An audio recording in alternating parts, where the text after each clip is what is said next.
Nos dice el Evangelio que mientras Jesús estaba enseñando, había mucha gente y no podían meter ante Jesús a una persona que se encontraba en una camilla. No podía caminar. Abrieron un agujero y por ahí lo bajaron para que estuviera en la presencia de Dios. Y Jesús dice, al ver aquella fe, le dijo al paralítico: hijo, tus pecados te quedan perdonados.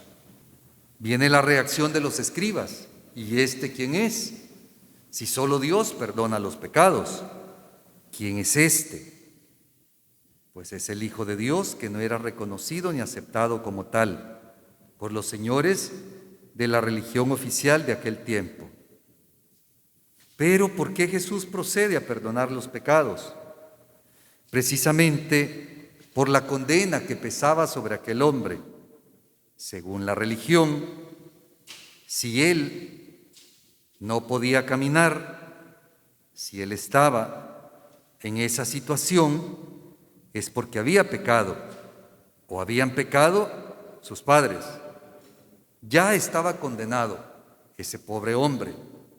Y por eso lo que Jesús hace primero es descargar aquello que llevaba en su corazón, el pecado que se le había impuesto, porque el hombre lo creía. Así lo decía la religión oficial.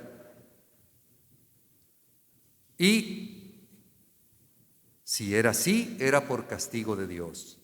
Han pasado poco más de 2000 años y lo más triste es que seguimos pensando de esa manera. Bueno, siguen pensando algunas personas de esa manera. Le adjudican a Dios desgracias que suceden, desgracias humanas. Le adjudican a Dios perversidades. Le adjudican a Dios hasta crímenes como voluntad de Dios. Como Dios así lo quiso, como esa es la voluntad de Dios, y además como Dios tiene un plan perfecto, y dentro de ese plan perfecto, Dios no se equivoca, se le adjudican grandes perversidades a Dios, como esta en aquel tiempo de este hombre que no caminaba. La religión le adjudicaba a Dios el castigo. Si no camina, es porque Dios lo castigó. Y si lo castigó, es porque había pecado. Qué triste vivir con un Dios así, porque ese Dios es inexistente. Solo existe aquí. Solo existe aquí, en una cabeza y en un corazón que no conoce al Dios de Jesús. El Dios de misericordia, el Dios de compasión, el Dios de ternura, el Dios de infinito amor. Algunas personas desconocen a ese Dios y conocen al Dios de la regla, al Dios de la ley, al Dios de la norma, al Dios del precepto, pero no conocen el amor de Dios. Qué triste vivir con un Dios así, porque es un Dios inexistente, es un Dios que no existe, más que en una cabeza, y podríamos decir, por feo que parezca, en una cabeza enferma y en un corazón enfermo también. El Dios que nos revela Jesús es ese Dios de infinita misericordia. Hijo, tus pecados te quedan perdonados, para que vean los escribas que han impuesto esa carga moral al hombre, que Dios primero perdona.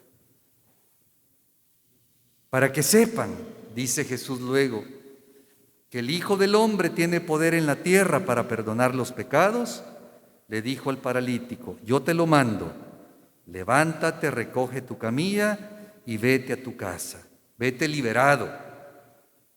Ahora ya puedes participar de la comunidad de la que te había excluido la misma religión en nombre de Dios. ¿De qué Dios? Un falso Dios. La misma religión que había excluido a aquel hombre de la sociedad y que todos, por supuesto, veían como un pecador.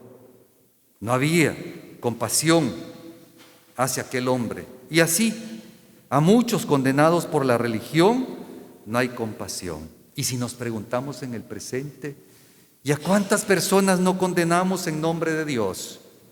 Porque somos buenos y los otros son los malos. ¿A cuántas personas no vivimos condenando en el nombre de qué Dios? De un Dios inexistente, de un Dios que no existe. ¿En nombre de qué Dios? Entonces se hacen muchas condenas a personas porque no cumplen ¿qué?